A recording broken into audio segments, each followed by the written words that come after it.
A Hungária körúti pályán megrendezett mérkőzésen március első vasárnapján súlyos vereséget szenvedett a Budapesti Torna Klub együttese, amely az ország legkorábban alapított futballcsapata volt.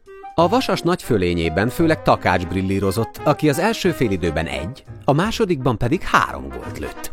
Takács József a Vasas, majd az FTC egykori legendás csatára 3-szoros magyar bajnok és 5-szörös bajnoki gólkirály volt, aki pályafutásának 940 mérkőzése alatt 1214 gólt lőtt.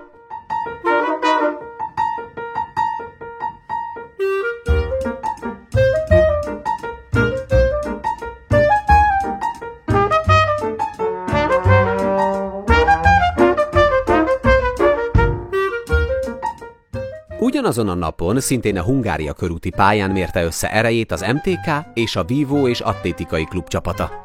A mérkőzés végig heves indulatoktól volt zajos, sőt egy bírói ítélet miatt a Vac játékosai egy alkalommal majdnem le is vonultak a pályáról. Erre végül nem került sor, de egy játékosukat kiállították, így az MTK fölényes győzelmével ért véget a mérkőzés.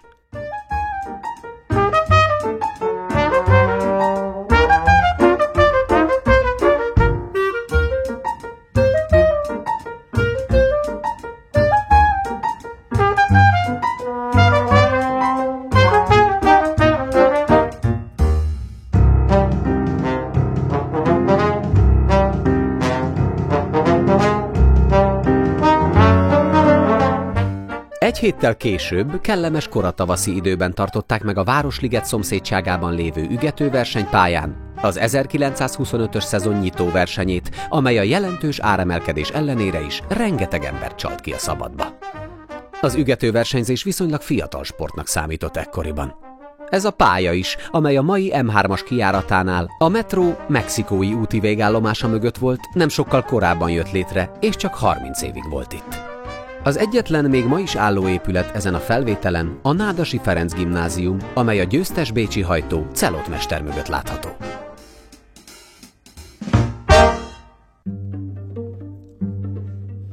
A Korvin Mátyás Társaság a magyar-olasz tudományos és kulturális kapcsolatok fejlesztése és kiépítése érdekében jött létre 1920 tavaszán. Alapító elnöke a kép jobb szélén álló Berzevici Albert volt, korának meghatározó történésze és kultúrpolitikusa, aki ekkor a Kisfaludy Társaság és a Tudományos Akadémia elnöke is volt. Ő köszöntötte olasz nyelven az Akadémia Jókai emlékünnepének vendégeit, majd az író műveinek olasz kiadásait méltató előadások következtek. A képen látható József Ferenc főherceg is jelen volt a hirtelen elhunyt korábbi miniszter temetésén, aki a századfordulón számos állami intézmény gazdasági ügyeit vezette. A Tanácsköztársaság bukása után több miniszteri tisztet is ellátott, majd 1922-től a Keresztény Nemzeti Egység pártjának programját képviselte a parlamentben.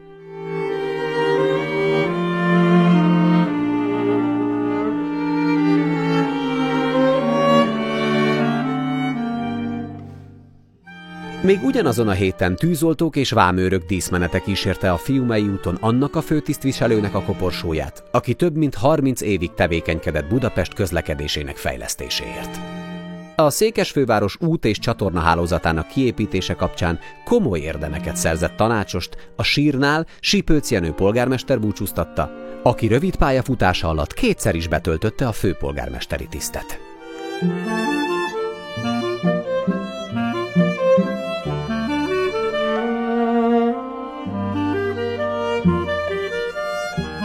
A II. János Pál pápa tér keleti sarkán még ma is álló Kun utcai tűzoltó laktanyában ravatalozták fel azt a tűzoltót, aki március 11-én az Oktogonnál kigyulladt házoltása közben életét vesztette.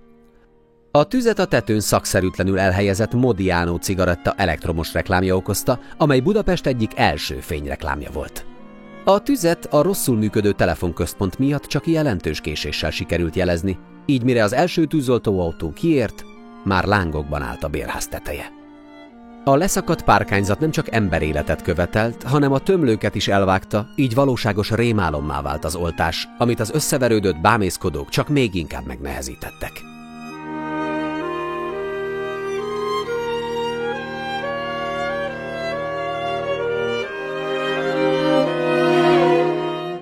1925-ben a forradalom 77. évfordulóján egyszerre ünnepelték március 15-ét, Petőfi és Jókai emlékét. Az egyetemi ifjúság szervezetei délelőtt a Szabadságtér irredenta szobrai előtt tartották megemlékezésüket, majd a 200 fős csoport a várba vonult, ahol megkoszorúzták a Honvéd szobrot, végül a Vigadóban fejezték be ünnepüket.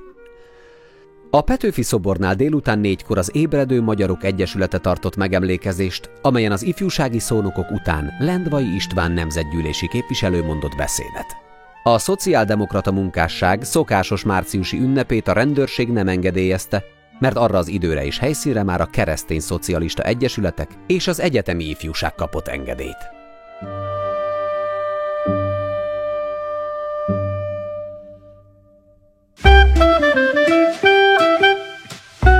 A Szövevényes úton a Nemzeti Múzeum birtokába jutott 2-3 ezer éves leleteket egy angyalföldi festő kertjében gyermekei ásták ki a földből játék közben. Ők és a környéken élők egész sereg réznek hit aranytárgyat és terrakotta vázát találtak még itt, aminek használható darabjaiba leginkább virágot ültettek. Végül a festő kíváncsisága vezette nyomra a rendőrséget, amikor egy körúti ékszerésznél a fémtárgyak anyaga felől érdeklődött. A hallstatti civilizáció részeként azonosított műkincsek lelőhelye a mai Duna Pláza környékén a Föveny utcában volt, és amíg nem jutott a hatóság tudomására az eset, addig a kincsvadászok valóságos eldorádója volt ez a hely.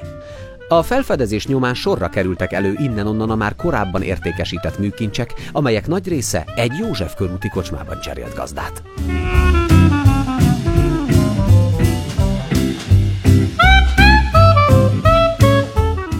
A Nemzeti Múzeum másik nagy felfedezése 4 római szarkofág volt, amelyhez hasonlót korábban még nem találtak Magyarországon.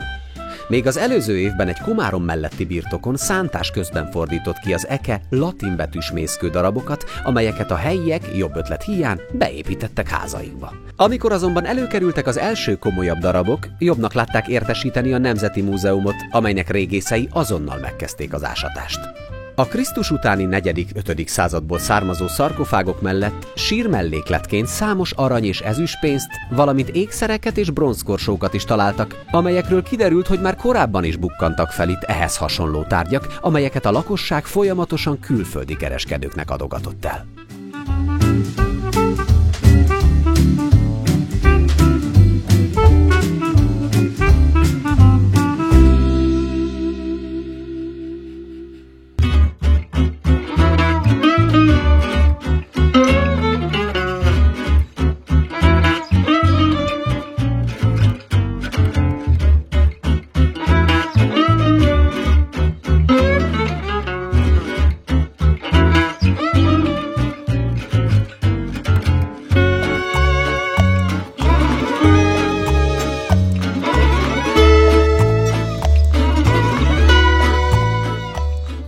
Március utolsó vasárnapján futották le a Középfokú Iskolák Országos Szövetsége által rendezett bajnoki versenyt, amely 21 iskola 275 diákját állította starthoz a hűvös tavaszi délelőttön.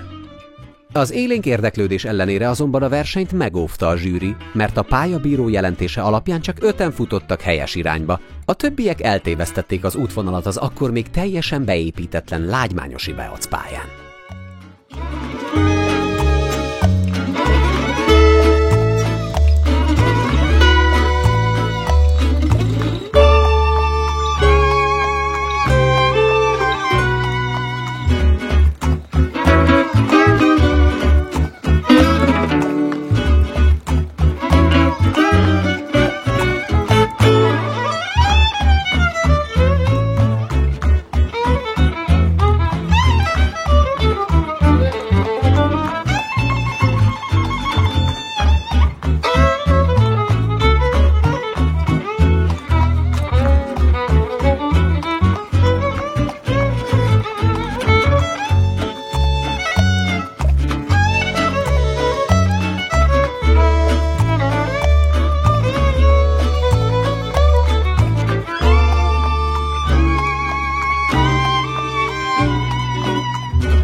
Ugyanazon a napon a Hungária körúti pályán 25 000 néző előtt a Ferencváros a prágaiak ellen játszott.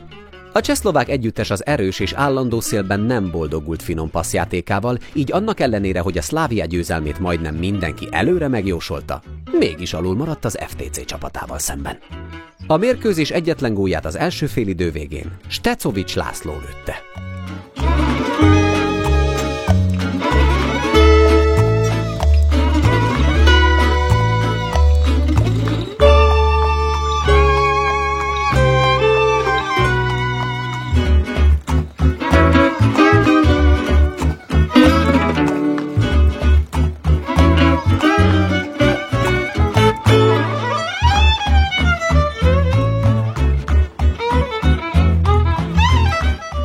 A világhírű énekesnő első házassága volt ez, melyet március utolsó vasárnapján kötött egy földbirtokossal a Dohány utcai zsinagógában. Válásuk után 1932-ben újra férjhez ment Berlinben, ahol a híres német színész Gustav Fröhlich felesége lett. Németországból azonban hamarosan menekülnie kellett, így a magyar közönség többnyire operettekben és a mozikban találkozhatott vele.